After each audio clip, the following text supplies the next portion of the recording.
भद्रक जिला वासुदेवपुर नायकानीडीही उत्तेजना न्याय दाबी में फाटक भांगी नायकानीडीही थाना धसई फसिले उत्त्यक्त लोके पूर्व शत्रुता को केन्द्र करी करंजियाडिया गाँव नवघन मल्लिक को हत्या अभियोग होईछि। कटक एक घरे हॉस्पिटल रे चिकित्साधीन अवस्था नवघन मृत्यु होईछि।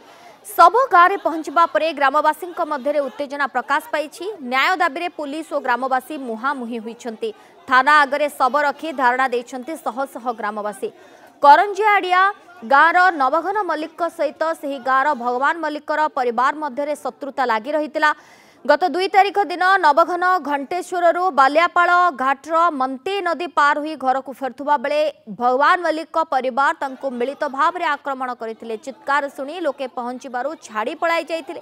संज्ञाहीन अवस्था प्रथमे वासुदेवपुर डाक्तरखाना रे भर्ती करा जाइथिला, परे संकटापन्न अवस्था कटक ओढ़ा जाइथिला। एक घरे डाक्तरखाना रे चिकित्साधीन अवस्था नवघनकर मृत्यु होईछि। थाना रे लिखित अभियोग होइथिले भी पुलिस काहाकू गिरफ करि नाही, जहाकु ने स्थानीय ग्रामवासी मध्य प्रबल उत्तेजना लगी रही।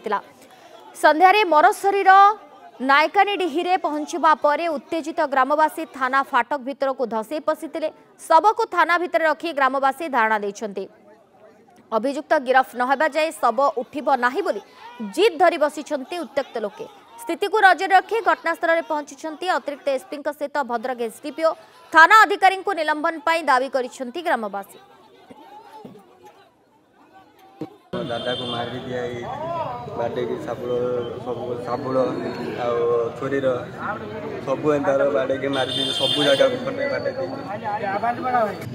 घटी जो रविवार दिन सरस्वती पूजा दिन 7टा टाइम घटी घटनाटा एपर्यंत टोटाल किसी पदक्षेप नहीं ना 15 जन मिसिकी लुहा रड भूचाली मारी आम आगुरी भी केस देनु थाना आसीचु बहुत थर आसीचु कि थाना किसी एत जाए से जगह उपर भी जाइना बापा आगुरी भी केस देके जाते जी जन मारी समस्त नार केस दे जाते कि एत जाए भी थाना से जगह उपर टोटाली गलानी बापा मरी सारे 48 घंटा हो सारे थाना एत जाए भी जाइना आम थाना भरोसा कौन बापा न्याय देव बोलिकी आम कौन करूँ आई बुलूँ खुला मेला बुलूँ मुख्य जी आसामी से धरी ना बुलूँ आमर भर गाँव बुलूँ जो मैंने 5 जन को पठे चारिपट भी थे किंतु एपर्यंत से अरेस्ट करना ना इन्वेस्टिगेशन करुचे कौन पाइए थाना आम डाक्तरखाना जगह नहीं कि क्वार्टर कले थाना क्वार्टर कले भी देचु आसामी मैंने धरा ना तेणु तुरंत